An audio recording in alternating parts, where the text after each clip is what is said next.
for any single pension fund, they probably should be shorting bonds and shorting French bonds in particular. But if everybody does it, then you're actually precipitating the crisis that you're trying to avoid. That is the definition of boom and bust. You know, that's the definition of it. Is I thought everything was great. Oh, it isn't. Every time the answer to the problem is exactly the same, which is print the money. But in printing the money, all you're doing basically is encouraging people to take out more debt, which then becomes the basis for the next crisis. There are no good alternatives. There are only bad alternatives. And the question is, which one is the least bad? I think in the end, what's the French phrase? Sauve qui peut. If you can save yourself, you should.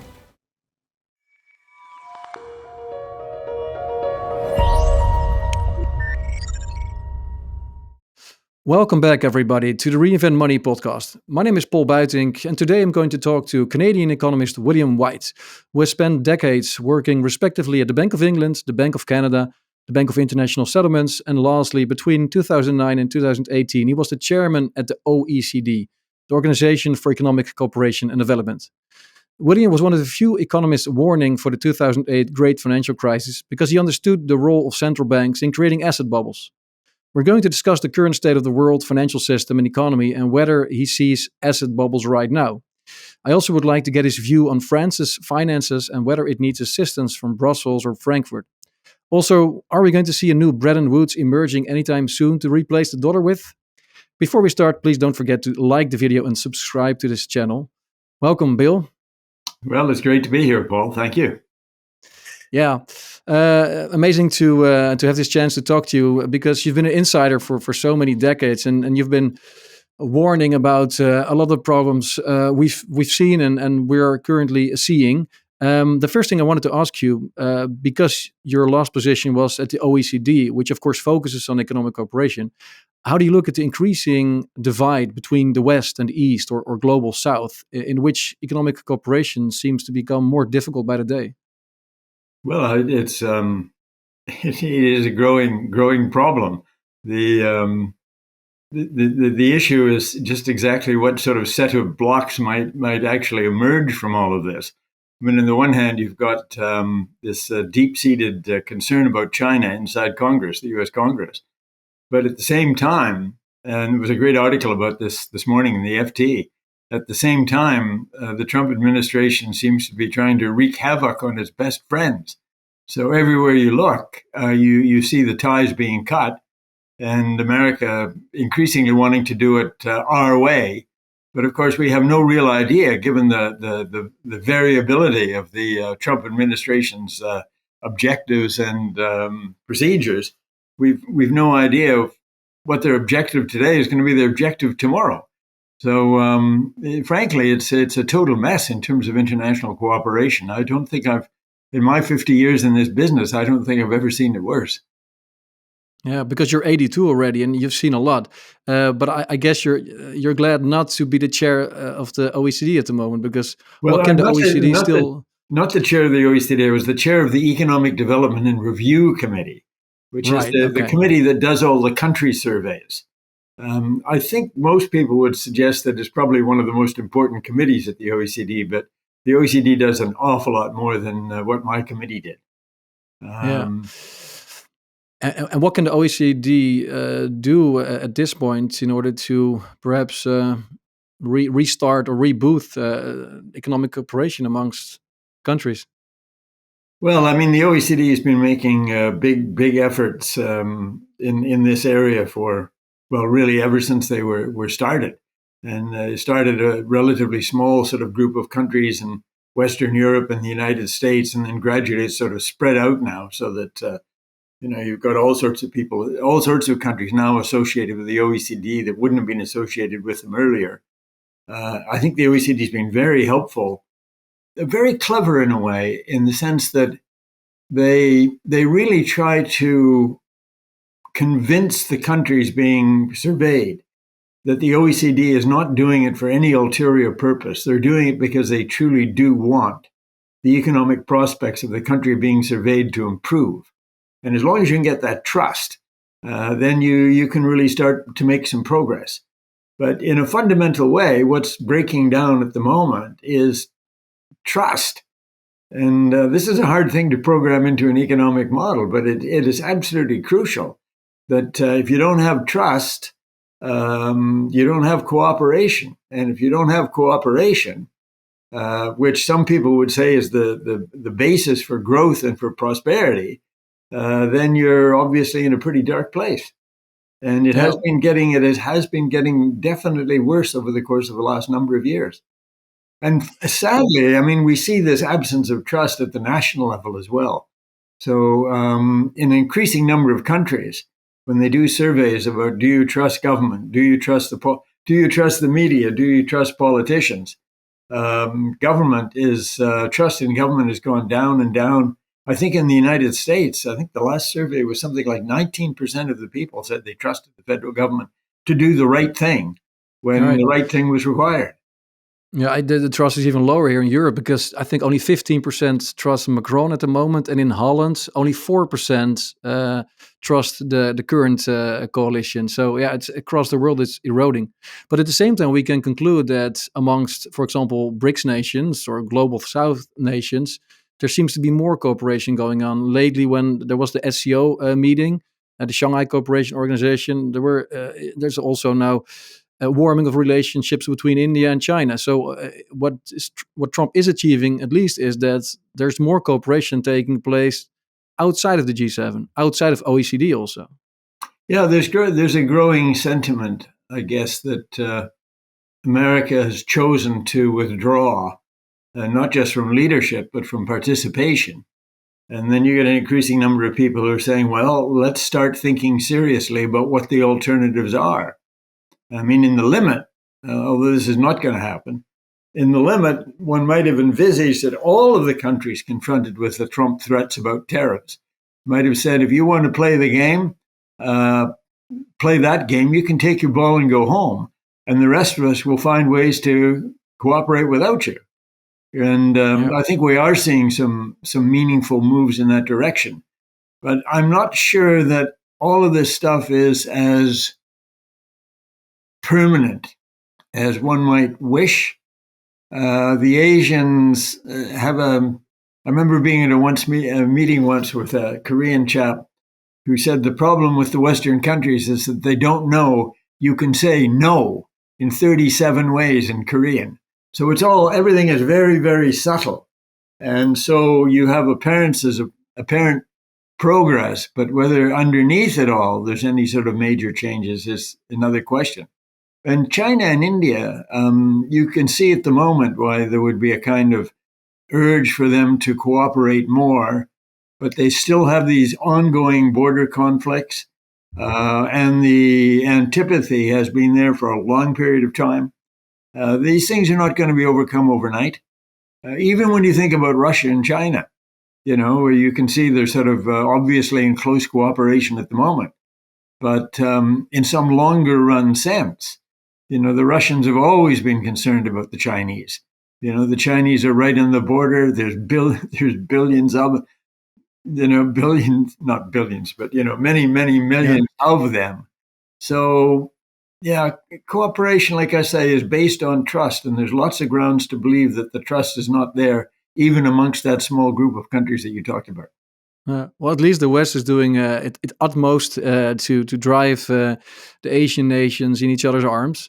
So I guess if they keep on doing that, it will only cement the ties between those nations. Yeah, but trying to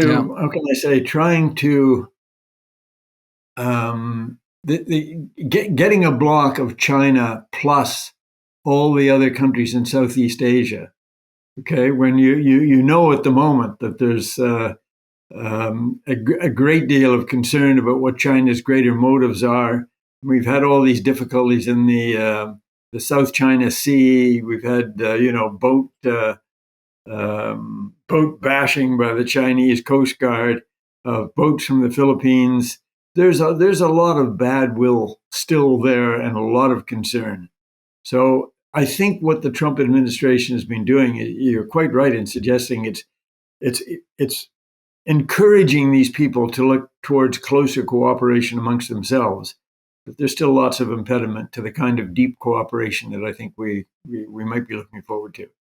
Yeah. And in any And then event, without the United States, which is still a quarter of global GDP, without the United States, the degree of global cooperation has got to be significantly reduced, and there will be big costs involved in moving to that kind of bipolar or tripolar world. The supply chains, for example, all have to be sort of redone, and this is all very expensive stuff. yeah. Yeah, that's something we can discuss later also, why you believe we're going from an age of abundance to an age of scarcity. Um, let's focus a bit on Europe, because I'm based here. So on the one hand, we see the friendship between the US and Europe eroding. At the same time, within Europe, there's also a lot of pressure and unresolved issues, especially when it comes to our monetary union, which I believe has been a very vulnerable construction from the start, because basically we forgot to first create a political union before creating monetary union. And every time we see problems come to the surface, and then we or they try to solve the problems by money printing or by support programs. But I wonder if there's still support for that within the northern nations, especially, for example, my country, the Netherlands. Now, if we look at France, their finances are, of course, awful. They've been awful for many years, but now it has come to the surface again. They got a downgrade. The previous prime minister even talked about, together with the finance minister, about a potential IMF bailout. Well, I believe if a bailout is needed, probably at first have to go to the ESM, the European Stability Mechanism, and perhaps they can get some help from the ECB. How do you look at France's finances, and do you see like a sustainable solution for this problem? Well, I mean, the French have obviously got big difficulties at the moment. I mean, the bond rates everywhere are trending up, but it's particularly sort of noticeable in France, and that the bonds are now, I think, trading sort of at a not a premium, but a discount to Italian and Greek bonds, which is sort of extraordinary. They've just had a couple of credit down ratings. Fitch was the latest one, I think, just yesterday. The debt ratio is almost double what it is in Germany. Debt service is now takes a bigger part of government expenditures than defense, although that may change pretty quickly. So they've got a lot of economic problems here, and the real difficulty, I mean, to which you and everybody else alludes, is that the country is so divided now internally between the parties that they've gone through two prime ministers, and I'm not sure how many more they'll have to go through to get some kind of agreement about what to do. And not unlike the first credit down rating of the United States, I think by Moody's a number of years ago, what the downgrade, the U.S. downgrade cited then, and could easily be cited today, is that they don't see a political solution to an economic problem that desperately requires a solution. So, that it doesn't look very positive to me either at the moment. And if there's no political solution, then I mean, at some point, the bond vigilantes will push up interest rates, and then the bond yields will go to like difficult territory, and maybe 6-7% at some point. I remember during the great financial crisis, I think the 10-year went above 5%, and now it's or close to 5, and now it's, let's say, 3.5 to 4. But if that would happen, and there's still, of course, the ECB program available, TPI, Transmission Protection Instrument, and we don't know whether it's being used at the moment, which I find highly undemocratic, but okay. But would you expect that to be the first thing to happen, that the ECB will start buying up French bonds in the market to suppress yields? Yeah, I went back and I was looking at this just the other day, actually, and your view about what's going to happen to the long bond rates is quite right. I mean, to me, I think about it in terms of it's going to be like the European crisis. but at the core. Now, with France being the object of concern as opposed to much smaller peripheral countries, which makes it inherently just that much more dangerous. If you go back and you look at the TIPS thing, I mean, what it says is that just seeing, I've pulled this thing out here. It's really to do with, they talk about sort of unfavorable debt dynamics, and that sort of opens the door to just about anything. You know, the thing about it is that whereas the original OMT thing was conditional, okay, there's certain conditions that had to be met, set by the Exactly. EMS, as I recall. This is unconditional. And this is your reference to the undemocratic. You know, it's the central bank who's going to make the call. And I guess my feeling, I mean, thinking about sort of Arthur Burns, you know, and Arthur Burns gave a lecture, I think it was in 1979, and he'd sort of been accused of accommodating inflation. And his basic message, and I think he was right, his basic message was, if democratically elected governments want you to do something, then as a central bank, in the end, you have no choice but to do it. And that was how he felt the situation was in the 1970s. The U.S. wanted both a great society and to further the war against in Vietnam, and they had a mandate, and the central bank had to go along with it. And when I sort of think about it from that perspective, it seems to me that if the ECB gets, in a way, permission, either implicit or preferably explicit, for intervention unconditionally, they will probably do so. Now, I remind you that the last time, you know, when the ECB went in and when Mario Draghi said, within the law, we will do whatever it takes. And they added with that kind of Sicilian touch, and trust me, it will be enough. Well, I think that's sort of, and I'll turn to the if here in a second, if the political will says you have to do whatever it takes, they will do it. And I think people will be inclined, the politicians will be inclined to do that because they know that as grave as the danger was from Greece, let's say, leaving the eurozone, with France is at the core, and the French-German sort of bilateral has always, in a certain way, been core to the core.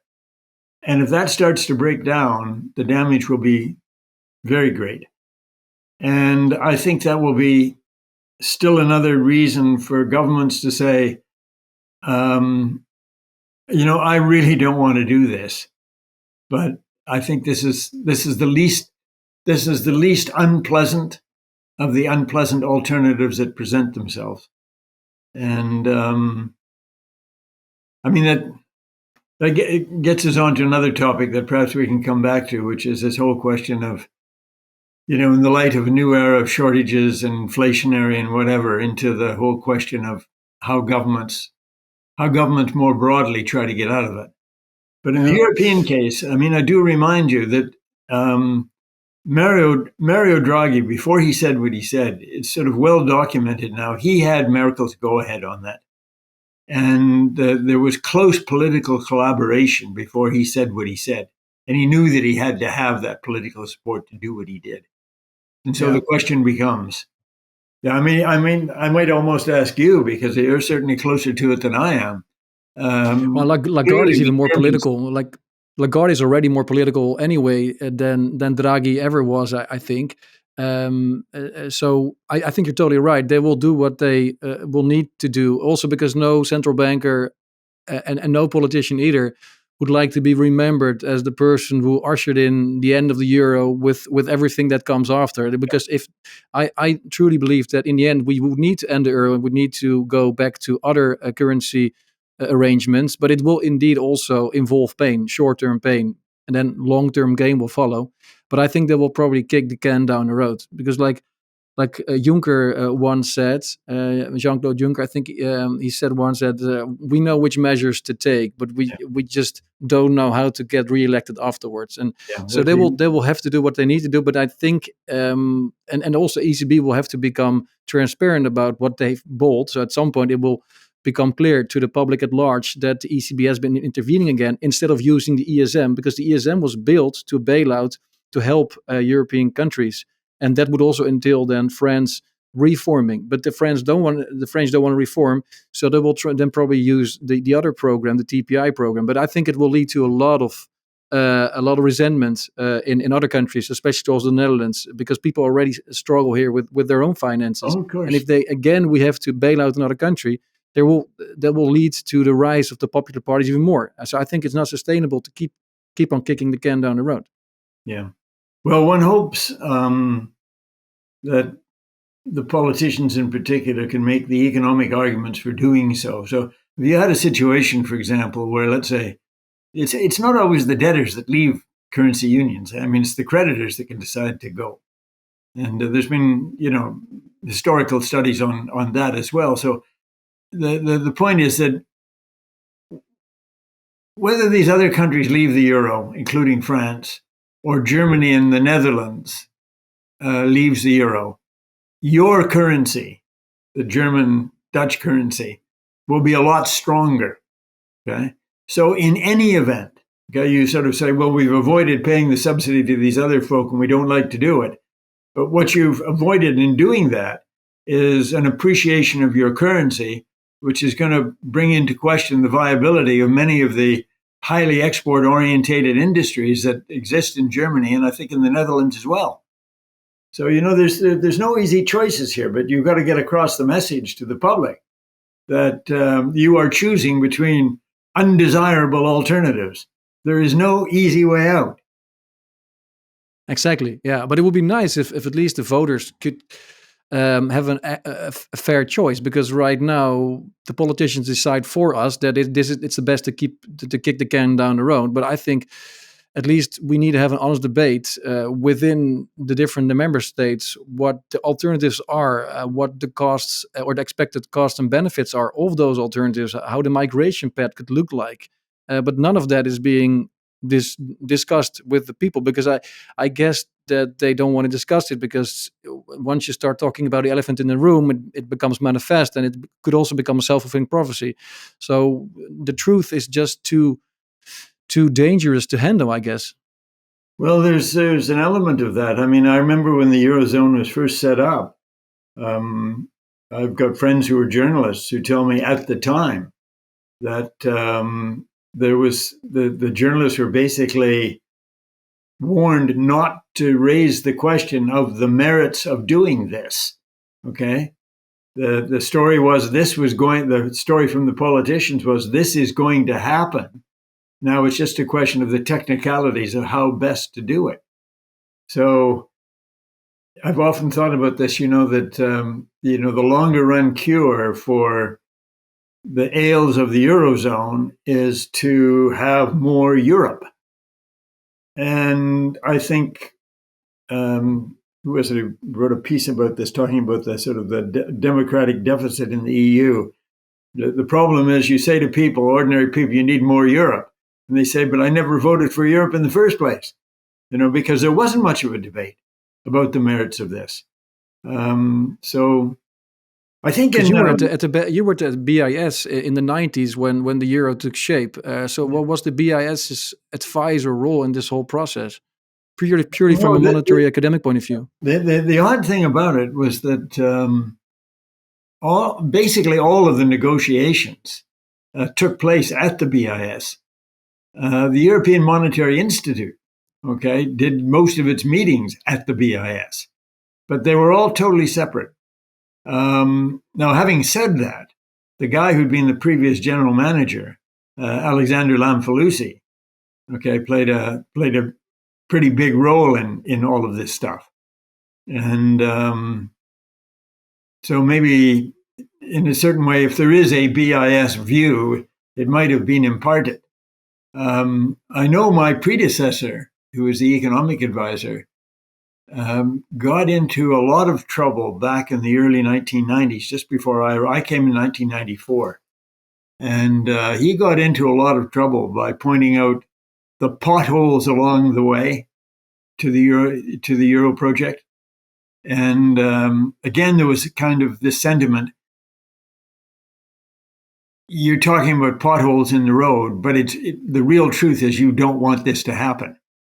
And of course, he was German, my predecessor, and there might have been an element of that. But I think honestly, what I remember of Horst Bockelman, it was just an honest assessment that in order to make this thing work, you're going to have to do the following things. And, they're all well known. We need more banking union. We need more economic union. We need more political union. We need, et cetera, et cetera. And all of these things are hard to do. And I think it might also have been the case for many of the people who wanted to pursue the project that it's better not to talk about these potholes at all, because people will realize that short-run sacrifices have to be made for long-run benefits, and they won't vote for that.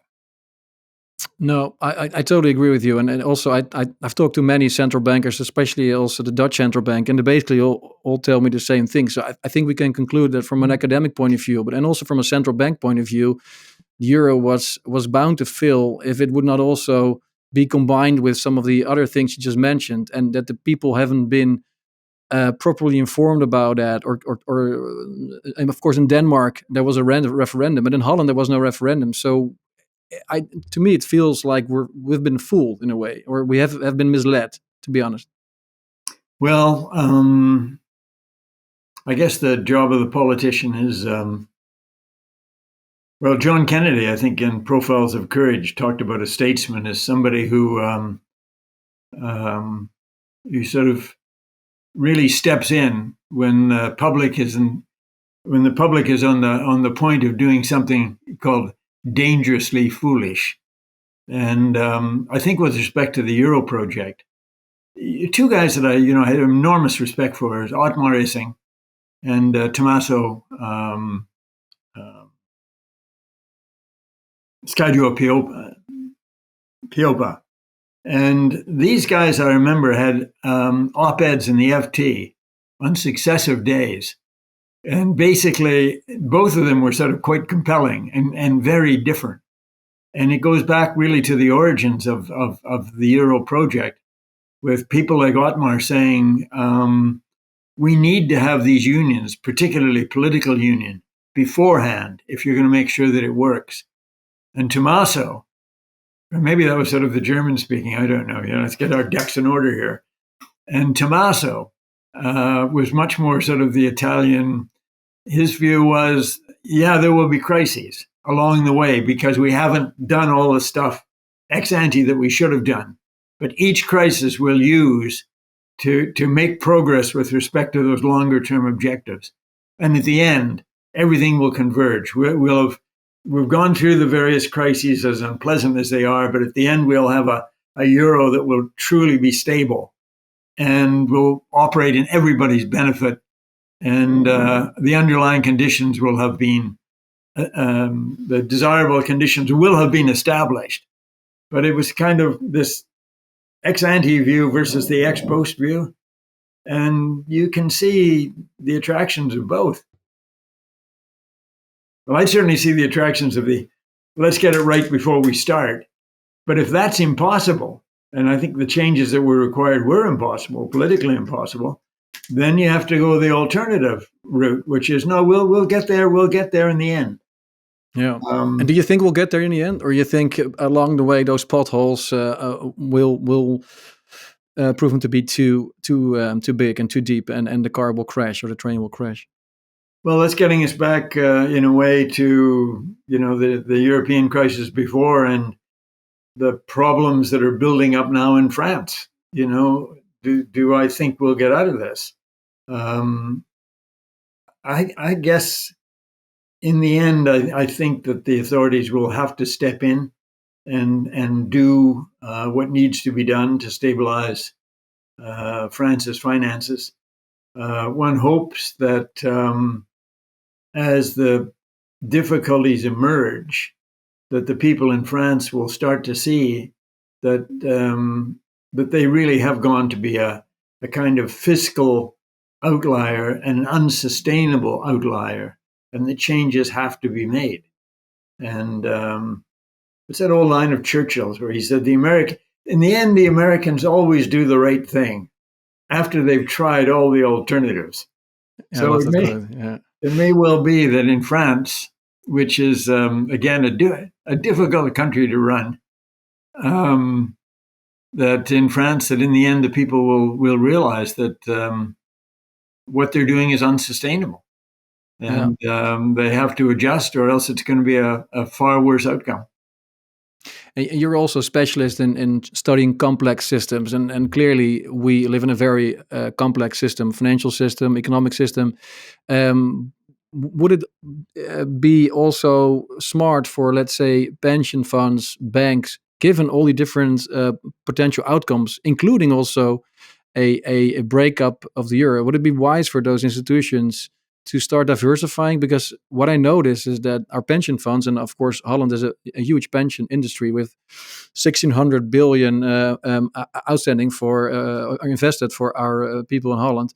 A lot of it is also exposed to France, for example. We're talking about tens of billions of years of exposure. Should those pension funds already start like selling off some of these assets?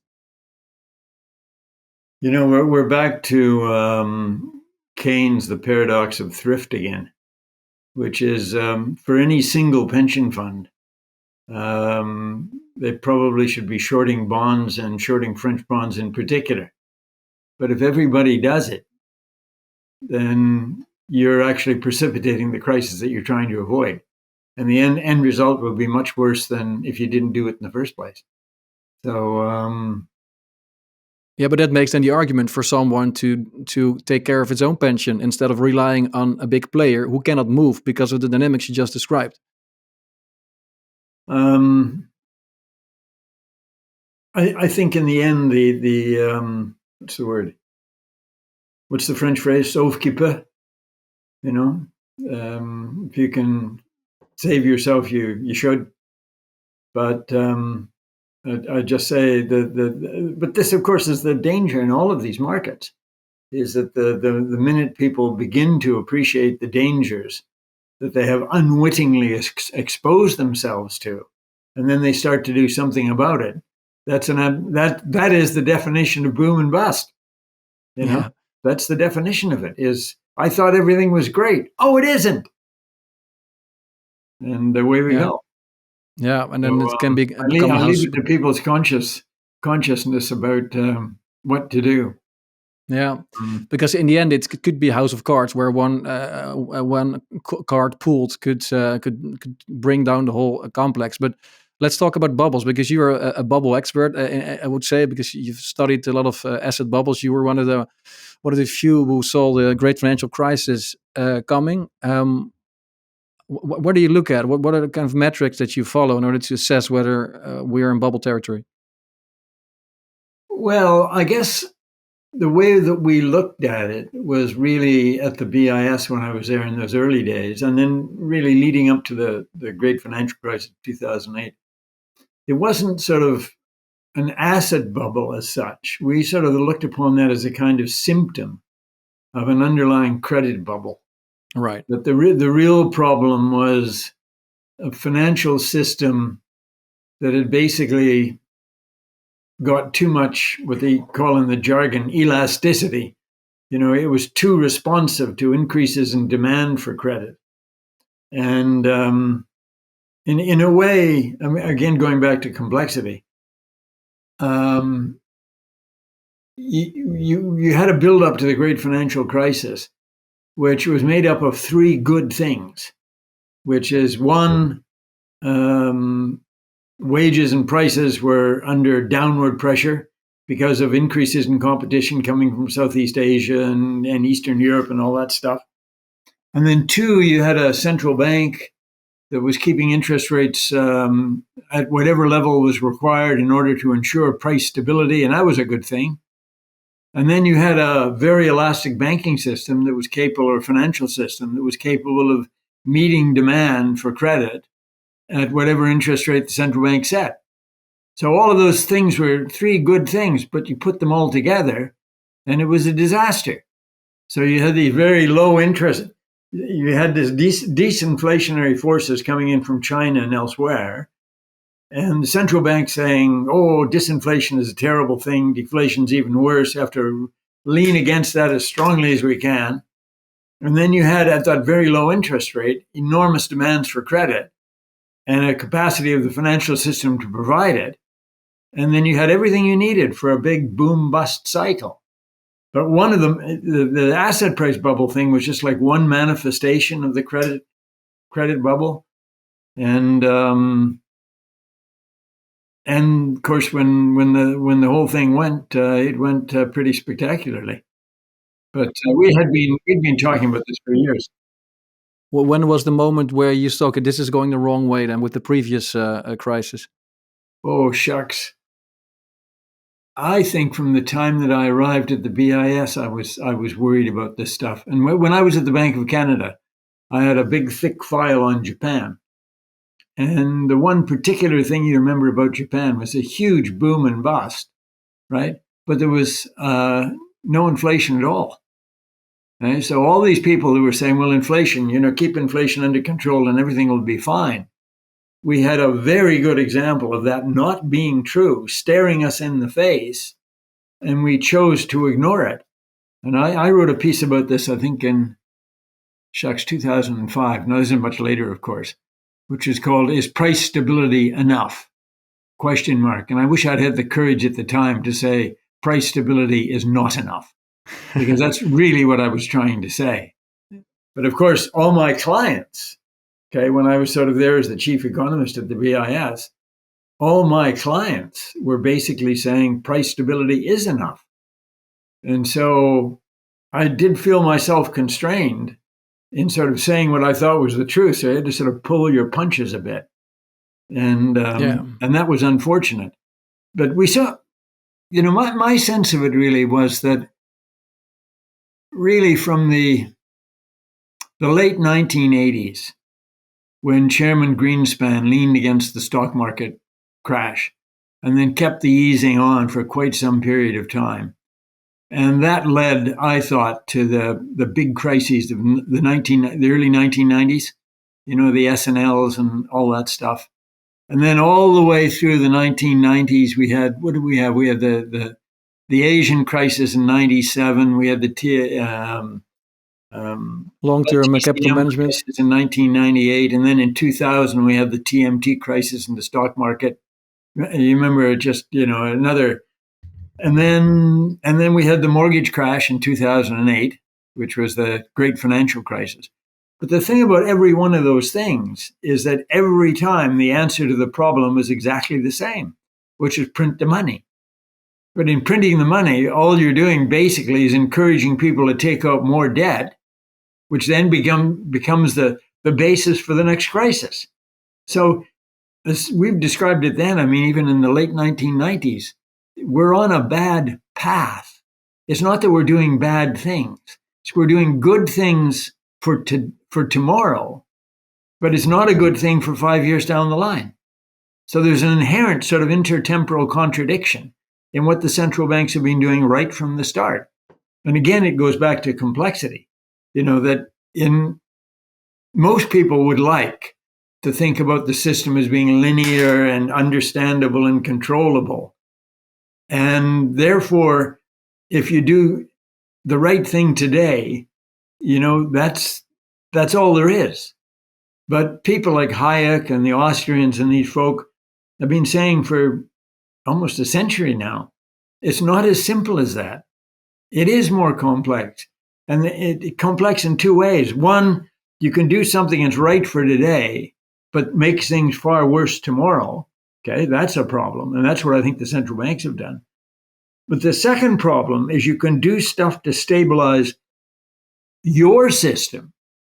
But if it winds up destabilizing some related system, okay, so we've got the economic financial system, we've got the political system, we've got the environmental system, we've got the public health, pandemic, etc. systems, and they're all interconnected.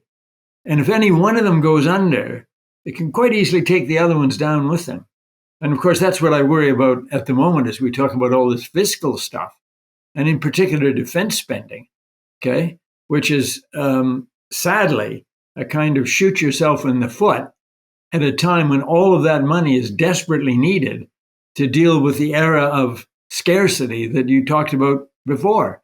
There are real things that need to be done with real investments, like dealing with climate adaptation, dealing with climate mitigation, dealing with the demographics, et cetera, et cetera, et cetera. And now all the money is going to get siphoned away onto defense. Yeah. And I don't say we shouldn't do it. The first job of a government is to secure the well-being of its own people.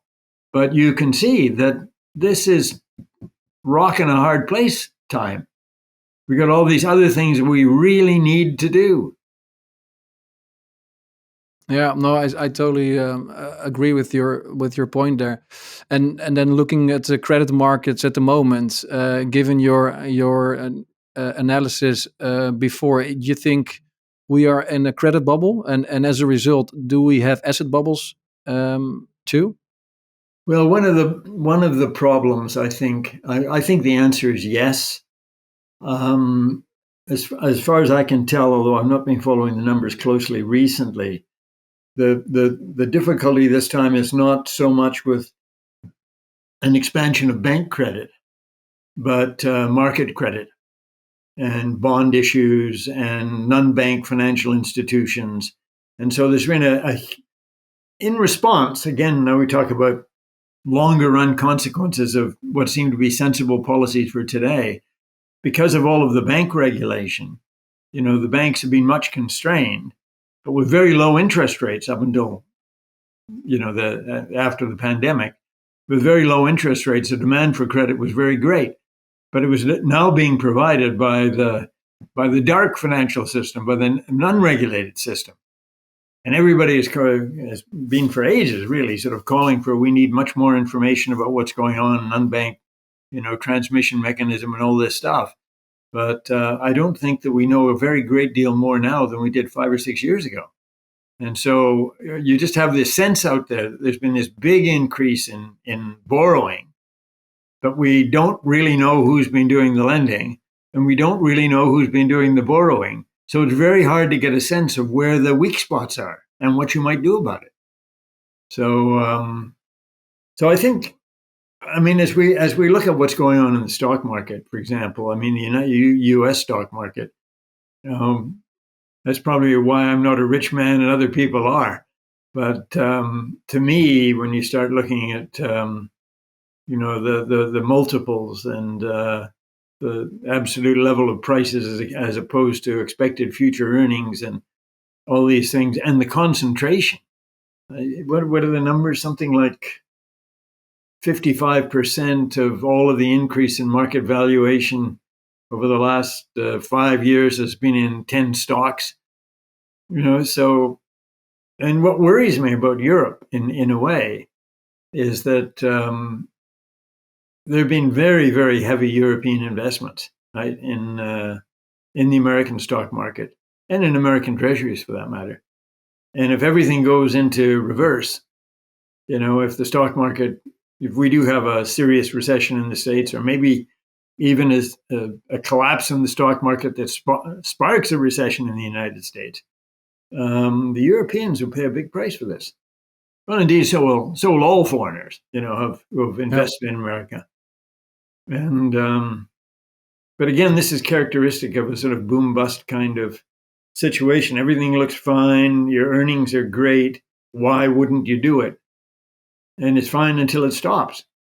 And the really rich people are the ones that can not only see the stop coming, but can say, I'm going to profit from what comes after, and have the courage to go for it. And so how could we make the system more sustainable then? Because after we'll probably see another crash at some point, and every time, of course, also the crisis seems to be bigger than the previous ones, because every time they're using the same medicine, which is more debt, lower interest rates, until a point where the crisis becomes so big that you need a reset. So I would like to get your view on how that reset would look like potentially, and what kind of reforms you would advice? I know you wrote about near money. Perhaps you could also elaborate on that. So how can we make the system more sustainable after the next crash? Because I think we cannot avoid that anymore, but perhaps we can, on the ashes of that crash, of that bust, we can Well, build something that's more sustainable. there's two things that I think have to be separated. One is, what would a better monetary system look like? And there, I think, and I've been thinking seriously about this for years, I must say, without sort of coming to a very firm conclusion, because the technology is changing so fast, it's very difficult to sort of say, well, this is what you should do. But I certainly would be thinking in terms of sort of a more narrow money kind of system, which had far fewer safety nets, and where people had to basically judge their own risks and go under if they made a mistake. But that's sort of for the almost the distant future. But what would you replace the current system with? Because the point is that the current system has led us to where we are.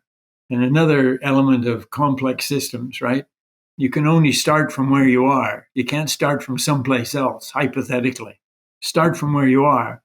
And the big problem that we have where we are is this overhang of debt. And so the question then becomes, not just in France, but I mean globally. Just looking here at the latest OECD survey on debt issues, and what's the number here? The sovereign debt to GDP ratio in 2007, just before the crisis, okay, was 43%. Now it's 85%. And deficits of 6 or 7% in the US, in France, and no indications of a willingness to sort of turn this thing around. So, it got almost a doubling here in the space of, 15, 18 years. Okay, how are you going to deal with the debt overhang? Well, there's been a lot written about this stuff. And we're back, in my judgment, to there are no good alternatives. There are only bad alternatives. And the question is, which one is the least bad? The first alternative, as an economist, if you're an economist looking at this, you'd say, what's the best thing to do? And the answer would be, you've got to have a significant degree of fiscal restraint, in spite of the fact that government spending has got to go up. So what that comes down to, okay, if you've got an era of shortages or aggregate supplies growing weakly, and you've got to spend a lot more money on investment, the only thing that's left is consumption. Right? There's got to be a material reduction in consumption for a period of time to get the investments that will put us on a better path going forward. We need structural reforms. Again, talking as an economist, we need structural reforms to getting rid of regulation or unneeded regulation. And they refer to it here in the UK, the blob. You can't get anything done because there's always a lobby against everything for good reason. For good reason. We're back again to this micro macro. For good reason, I'm against it. But if there's always a good reason to be against everything, then nothing happens. So you've got the economist's answer is we've got to selectively cut demand, and that means slower growth in consumption. Okay, and that is a totally unpopular. So you said it yourself, that line from Jean-Claude Juncker. Of course, we know what to do. What we don't know is how to get reelected after we do it. So that sort of sensible solution is probably not going to happen. Then you say, well, what about debt repudiation? And people talk about sort of the biblical debt jubilee. Yeah, like Greece, for example. Greece got rid of 100 billion in 2012 when it did the private sector involvement. Yeah. Well, I'm not denying that it can be done. But the point that I guess I want to make is that in biblical days, it was the king, right? And the king had all the wealth. And then he very graciously sort of said to the people, well, you don't need to be a wage slave this year. You can wait until next year to become a wage slave I'll write it all off. But he didn't change his consumption, right? Because he was totally rich. It was not going to affect him. But when you start writing off debt, you know who's on the other side of it. It's the pension funds. Exactly. And the insurance companies. And everybody's going to scream about that. So relying on that as a solution, I think, is not going to happen. And there's all sorts of reasons. I wrote a paper about this a while back. And the IMF, the OECD, the G30, the BIS, they've all sort of pointed out there's huge administrative problems, as it were, to doing debt reduction in a serious way. You know? But the most important one, as far as I'm concerned, is that it's the people taking the hit are the pension funds and the insurance companies, and that's you and me. And that's not going to be popular either. The next thing you can do is you can say, well, let's just let inflation rip, and that'll get it down. Well, if the interest rates are allowed to go up and the same amount as inflation goes up, then you've got a problem in the sense that you're not making any progress. Now, some people would say, like during the pandemic, the inflation was unexpected and the interest rates didn't go up. And so the upshot was you got a significant reduction in the debt to G&E ratio. But it was because the inflation was unexpected. There have been people in the past, particularly in Latin America, who have said things like, well, that's good enough. We'll fool them the first time around, and then we'll fool them a second time around. But by the time you get to the third time around, with inflation always coming in to higher than expectations, and expectations themselves are ratcheting up, okay, it's hyperinflation. So we don't want to go down that route either. So what's the fourth route? And I think the fourth route is one of what the jargon phrase for it is financial repression, which is the really underlying problem here is that is the debt dynamic, you know, with the higher inflation, higher interest rates, higher debt service, blah, blah, blah. How you deal with that is you keep the inflation rate down. So I'm sorry, you let the inflation rate go up, but you keep the interest rates down. And you do that through administrative means.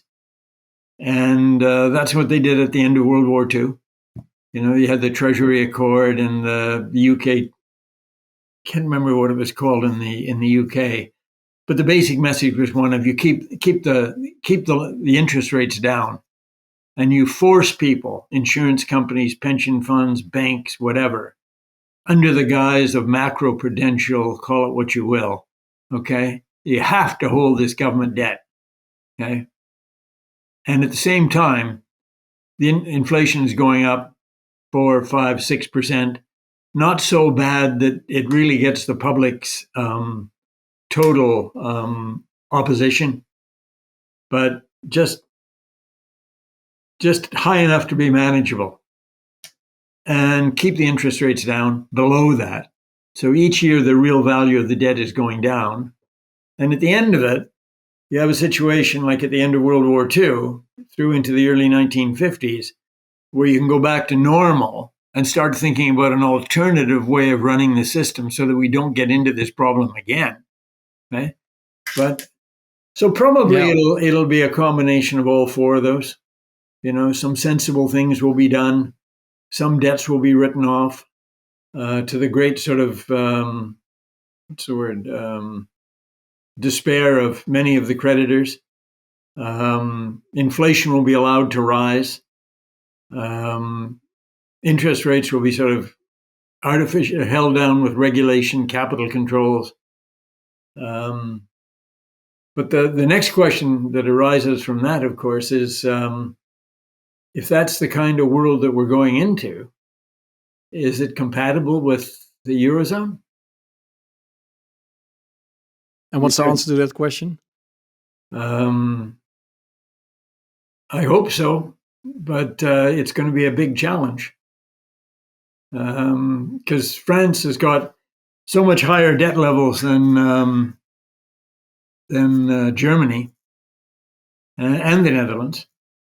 So it's a question of how much of this stuff would you need in France to sort of inflate it away?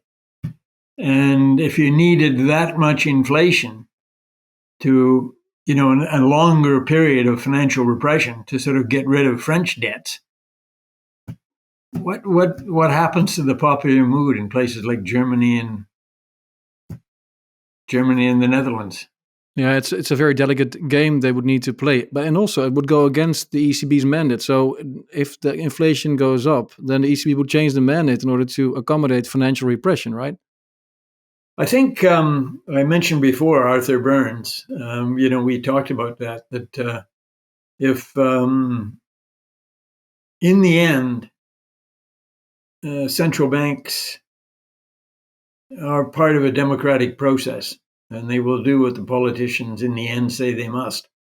And I point out there's another aspect of it that is, in a way, even more frightening, which is that if you get to a point where governments, this is not Europe so much as the United States or Japan, because in Europe the central bank is independent in a way that none of these other central banks are. But if you get into a world in the US or in Japan, let's say, where the interest rates go up, I mean, this is where inflation is rising, all right? And central banks are supposed to lean against it, right? And that's what you expect them to do. It's not hard to imagine, however, a world in which, as the interest rates go up, the impact on government debt servicing is so great that people's worries about the future inflation associated with that government debt service basically make them ratchet up their inflationary expectations. So now we got a world where the central bank decides not to fight inflation, okay? It leaves interest rates down, and everybody says, well, then inflation will go up. The other world is one in which the central bank says, I'm going to raise interest rates to fight inflation. But instead of that being disinflationary, it's actually inflationary, because people expect the government increasingly to go back into the central bank to get financing that nobody else will provide at a reasonable interest rate. And we've seen all this in theory. Sargent and Wallace wrote a very famous paper in the early 80s, I think, called Some Unpleasant Monetarist Arithmetic. And it was leaning against the idea that if monetary policy just did the right thing, that everything would be under control.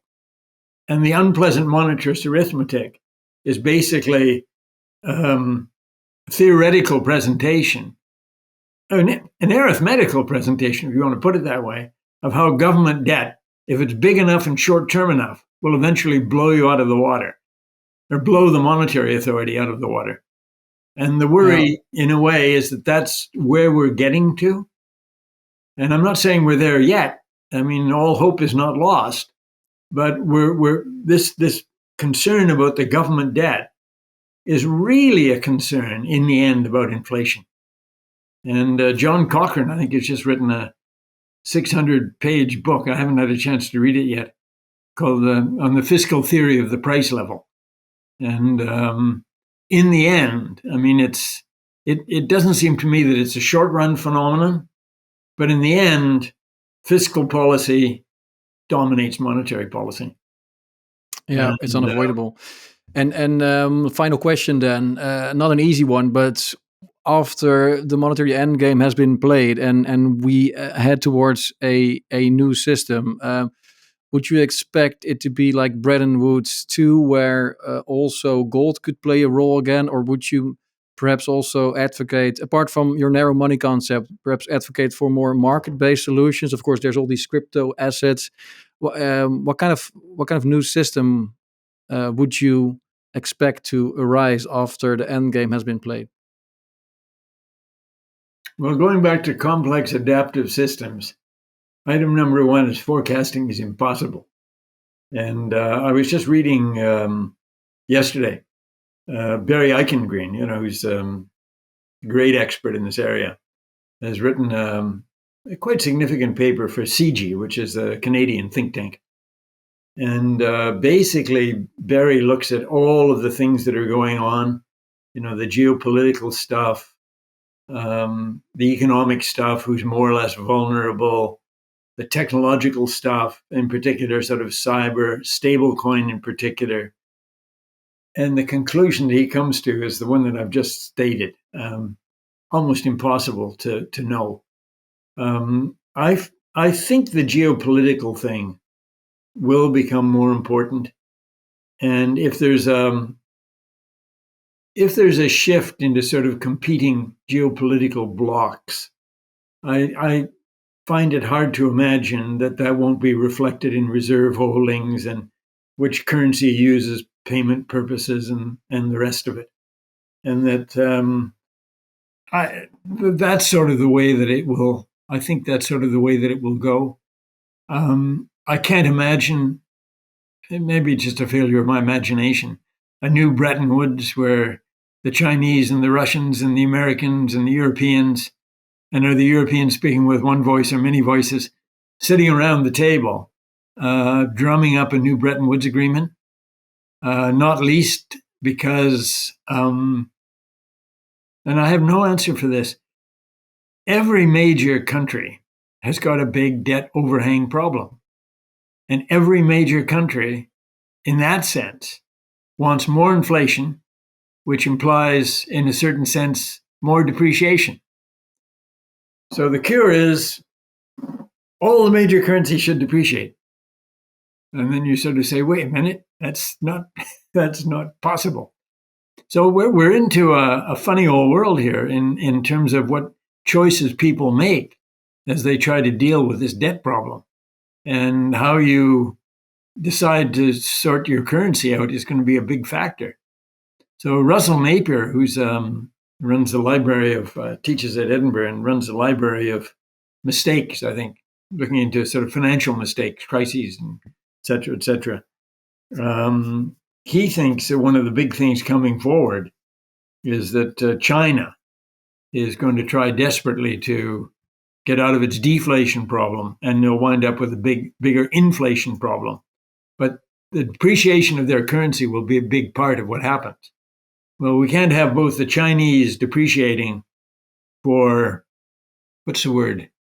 near-term competitive advantage, and at the same time having the American dollar depreciate to deal with their long-standing structural deficit.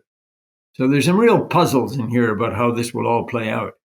But in the background of it all is this debt problem that really is, I think, focusing people's minds more and more. And of course, definitely. Yeah, well, thanks so much, Bill, for your insights. It was a pleasure to pick your brain for the past hour. You have a lot of interesting articles and speeches on your own website. People should definitely check that out. It's williamwhite.ca, right? Yep, that's it. And I thank you for the free publicity. Yeah, sure. And thank you for joining the show and helping my viewers understand the system better. Would love to do it again in the future. For now, thanks so much, and stick around a little bit longer to finish the upload. But thanks so much for your time, Bill. It's been a pleasure. Paul. Thank you. Thanks.